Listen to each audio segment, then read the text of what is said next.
Hello, grade 8. How are you today? Welcome to Muppet class. Let us have a great day together as we explore the arts of Southeast Asia. Today, we will learn about the fabric and fabric design, arts and crafts, and the sculpture of the different countries in Southeast Asia like Brunei, Cambodia, Indonesia, Laos, Malaysia, Singapore, Thailand, and Vietnam. Let us start with the fabric and fabric design of Thailand. Thai silk is produced from the cocoons of Thai silkworms. It is mainly produced in Korat, which is the center of the silk industry in Thailand. Today, Thai silk making is considered to be one of the finest arts in the world, a product of a unique manufacturing process and bearing unique patterns and colors. Silk weaving in Cambodia dates to as early as the 1st century since textiles were used for trading. There are two main types of Cambodian weaving. The first one is the ikat technique, or in a Khmer term known as chongkiet. To create patterns, weavers tie and dye portions of wet yarn before weaving begins. Patterns are diverse and vary by region. Common motifs include lattice, stars, and spots. And the second type of Cambodian weaving is the uneven twill. It yields single or two-color fabrics which are produced by weaving three threads so that the color of one thread dominates on one side of the fabric, while the two others determine the color on the reverse side. Fabric design in Laos. According to Lao tradition, stories of their history were not passed on orally, nor was it written. They were woven. Scene: the Lao women's ankle-long skirt whose form is undeniable but whose patterns are unique to each skirt. Golden thread silks were born in Vietnam. Many of our Vietnamese fabrics originated from Hadong, the center of weaving and sericulture. Sericulture is a silkworm production for centuries. In Indonesia, the fabric most common to this country is the batik. The term batik is an Indonesian Malay word believed to be related to the Malay word titik, which means point, dot, or drop. There are two categories of batik designs: the geometric motifs, which tends to be the earlier design, and the free-form designs, which is based on the stylized patterns of natural forms or imitations for a woven texture. There are two main types of batik in Malaysia: the hand-painted, which is the artist uses the canting of a small copper container with one or more different size pipes, and the second one is the black printed, done by welding together strips of metal to form a metal block. The metal block is then dipped into a molten wax and pressed against the fabric in order to make pattern. Brunei's traditional textile is also called batik, but it is uniquely different from Indonesia, Malaysia, and Singapore. Its designs have their national flower simpor, sumboy or a pitcher plant, and a Brunei's traditional design of air molding. For the arts and crafts, arts and crafts in Southeast Asia has a wide range of varieties and being used in daily life activities and special occasions. In Thailand, flying lanterns are used during the year and for festivals, with the most popular being the Loy Krathong Festival. This festival is held on the 12th night of full moon, usually in November, with Chiang Mai believed to have the brightest and the most spectacular celebrations.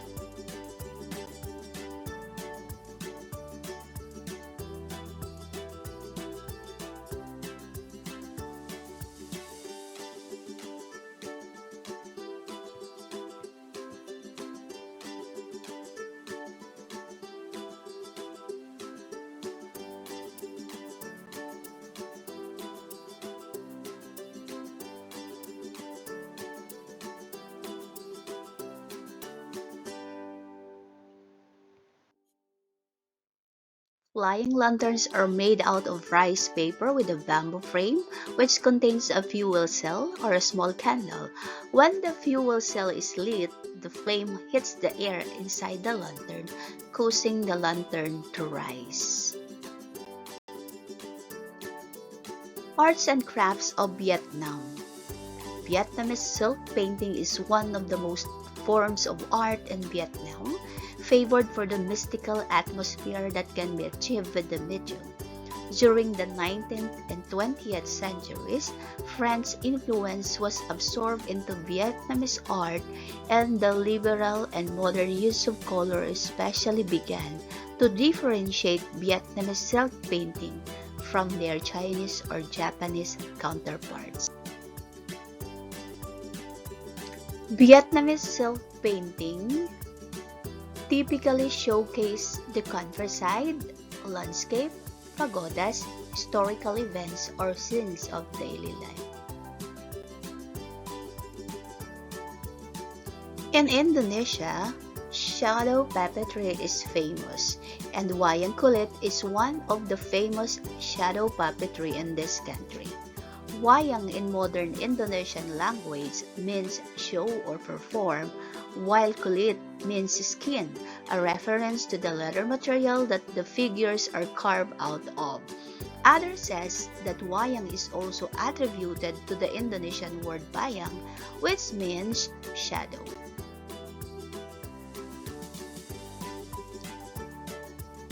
Wayang kulit is a type of a puppet shadow play performed around the Indo-Malayan archipelago, tracing its origin to India. It is derived from a Japanese Hindu-Buddhist tradition where handcrafted leather puppets depict epic stories of the gods in a shadow play. A traditional gamelan orchestra would accompany the storytelling.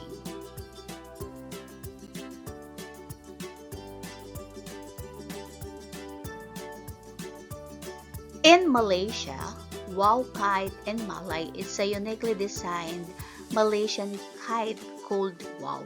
Its wings are similar to an Arabic letter pronounced Wow. This kite-making tradition comes naturally to Malaysian people, especially in the eastern states of the Malayan Peninsula. Farmers use kites as scarecrows in the fields and as a means to lull their children to sleep so that they could work with the little interruptions. Now, kite flying has become a popular sport not just in Malaysia but also internationally. Malaysia has been celebrating kite festivals annually like the Pasir Gudang International Kite Festival.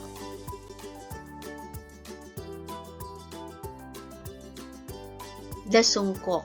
The sungkok or pesi or kopya is a cap widely worn in Indonesia, Brunei, Malaysia, Singapore, the southern Philippines, and southern Thailand, mostly among males, Muslim males, in formal situations such as wedding feasts, funerals, or festive occasions such as Muslim Eid al-Fitr and Eid al-Adha. Sungkok came to be associated with Islam in Malaysia, while in Indonesia, Pesi is also associated with the nationalist secular movement. These are examples of songkok, Muslim cap ideas design. In Brunei Darussalam, men's headgears are categorized into three: the dastar, which is a piece of cloth tied around the head; the songkok or kopya, or a type of cap made from velvet; and the tangkolok or surban, which resembles a turban and is a typical headdress in the Middle East. Sculpture in Southeast Asia. In Cambodia, for many thousands of years, the art of stone carving has flourished in Cambodia. From small statues to the breathtaking carvings found at Angkor Wat, this art medium has become one of the country's most cherished art forms. In Thailand, this famous sculpture in Wat Po in Bangkok is 46 meters long and 15 meters high. It is made of a plaster on a brick core and finished in a gold leaf. The feet are inlaid with mother of pearl. In Vietnam, among the famous sculpture is the 10,000-year-old carvings which can be seen on the Dong Noi Cave.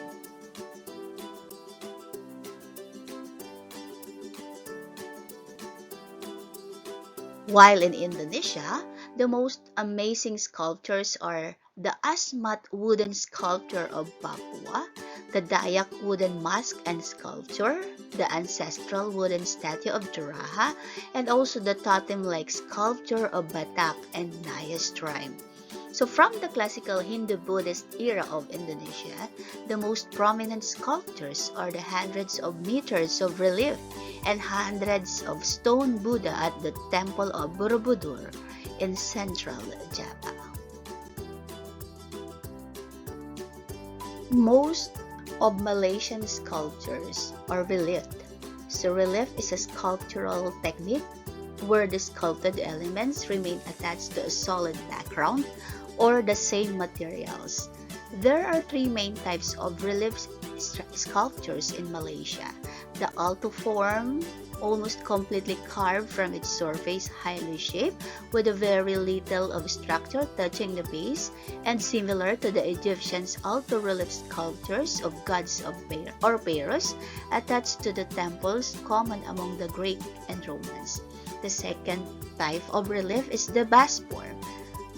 It barely extends past the base, common as wall decorations on Greek or Roman buildings, and the type mostly seen on the Colosseum. And the last is the sunken relief sculpture, an image that is carved into the surface rather than out of it.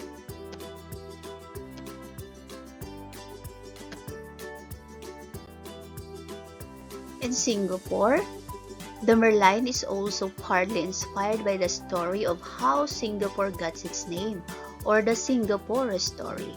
The Sentosa Merlion is the biggest replica, standing at 37 meters and made from glass reinforced concrete.